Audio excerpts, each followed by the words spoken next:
He is an actor,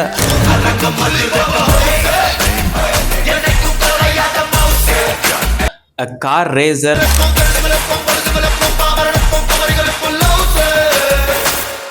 and a mentor. இந்த மாதிரி நிறைய சொல்லிட்டே போகலாம். இன்னைக்கு நம்ம இந்த வீடியோவில் பத்மபூஷன் மிஸ்டர் அஜித் குமார் அவர்களோட இன்ஸ்பைரிங் லைஃப் ஸ்டோரி பற்றி தான் பார்க்க போகிறோம். இந்த மாதிரி இன்ஃபர்மேஷனுக்கு நம்ம பேஜை ஃபாலோ பண்ணிக்கோங்க. 1971 ஹைதராபாத்தில் எந்த ஒரு சினிமா பேக்ரவுண்டும் இல்லாத ஒரு ஃபேமிலியில் தான் அஜித் குமார் பிறக்கிறாரு. அவர் 10th படிக்கும் போதே அவருக்கு படிப்பில் சுத்தமாக இன்ட்ரெஸ்ட் இல்லாமல் அவங்க அப்பா கிட்ட போய் சொல்கிறாரு. 10th ட்ராப் அவுட் ஆகிட்டு ஒரு மெக்கானிக் ஷெட்டில் போய் ஒர்க்குக்கு ஜாயின் பண்ணுறாரு. அவர் ஒர்க் பண்ணிட்டு வந்த அந்த டைம் லைன்லேயே அவருக்கு கார்ஸ் அண்ட் கார் மெக்கானிக்ஸ் மேலே ஒரு நல்லாவே ஒரு இன்ட்ரெஸ்ட் வருது. அப்போ திடீர்னு ஒரு நாள் அவரோட ஓனர், நீ பார்க்க ரொம்ப ஸ்மார்ட்டாக இருக்கேப்பா, நீ ஏன் சினிமாவில் ட்ரை பண்ணக்கூடாதுன்னு சொல்லிட்டு அஜித் குமாருக்கு ஒரு ஹோப் தராரு. அப்போது அவர் சொன்னதை கேட்டு அஜித் குமார் அவர்கிட்ட கேட்குறாரு, சினிமாவுக்கு போனால் நல்லா சம்பாதிக்க முடியுமா அப்படின்றத கேட்டிருக்காரு. அதை தொடர்ந்து சினிமாவில் நிறைய ஆடிஷன்ஸும் தொடர்ந்து ட்ரை பண்ணிகிட்டே வராரு. அப்போது நிறைய ரிஜெக்டை பார்த்துட்டு கடைசியாக அவரோட 22வது வயசில் அமராவதி படத்தில் ஃபஸ்ட்டு டைம் ஹீரோவாக இன்ட்ரடியூஸ் ஆகிறாரு. அந்த டைம்லேருந்தே அஜித் குமார்னு ஒரு பையன் இன்ட்ரடியூஸ் ஆகிருக்கானே, அவர் நல்லா நடிக்கிறாருன்னு சொல்லிட்டு அவருக்குன்னு ஒரு தனி ஃபேன் ஃபாலோவர்ஸ் எல்லாமே கிரியேட் ஆகுறாங்க.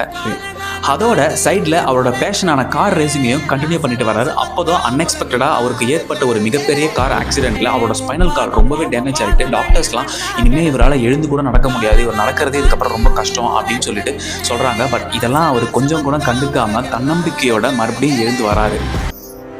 அந்த டைமில் இவர் நடித்த நிறைய மூவிஸ் தொடர்ந்து ஃப்ளாப் ஆனாலும் 2007 ரிலீஸ் ஆன பில்லா தமிழ் இண்டஸ்ட்ரியிலே ஒரு மிகப்பெரிய பிளாக் பஸ்டராக அமையுது. அதை தொடர்ந்து மற்ற எல்லா ஆக்டர்ஸோட ஃபேன் பேஸையே டாமினேட் பண்ணுற அளவுக்கு இவருக்கு மிகப்பெரிய ஃபேன் பேஸ் கிரியேட் ஆகுது. என்னதான் அவருக்கு இவ்வளோ பெரிய ஃபேன் பேஸ் கிரியேட் ஆனாலும் அவங்க எல்லாரையும் அவரோட சுயநலத்துக்காக யூஸ் பண்ணிக்காமல் அவரோட ஃபேன் கிளப்ஸ் எல்லாத்தையும் அவர் கலைச்சி, நீங்கள் உங்கள் ஃபேமிலி போய் பாருங்கள், உங்கள் லைஃப்பில் டெவலப் ஆகுங்க, என்னோட ரசிகனா நீங்கள் டெவலப் ஆகிறத பார்க்குறதுல தான் என்னோட சந்தோஷம்னு சொல்லிட்டு சொன்ன முதல் ஆக்டரும் இவர் தான். ஆஃப்டர் லாங் கேப் இந்த வருஷம் ஸ்டார்டிங்கில் துபாயில் நடந்த 24 hours கார் சீரீஸில் இவர் பார்ட்டிசிபேட் பண்ணுறாரு. அதில் அஜித் குமார் ரேசிங் அப்படின்ற ஒரு டீமை இவர் கிரியேட் பண்ணி அதில் ஒரு பிரின்சிபல் டிரைவராகவும் ஆக்ட் பண்ணுறாரு. இதில் பார்ட்டிசிபேட் பண்ணது மட்டும் இல்லாமல் அதில் 3rd place அடித்து போடியமில் ஏறி இந்தியன் ஃப்ளாகை கெத்தாக பறக்க விட்டார். அது மட்டும் இல்லாமல் அவங்க அப்பா அம்மா பேரில் ஆரம்பித்த மோகினி மணி அப்படின்ற ஒரு ட்ரஸ்ட் மூலயமா நிறைய பேருக்கு தெரியாமல் இன்னி டேட் வரைக்குமே ஹெல்ப் பண்ணிட்டு வராரு.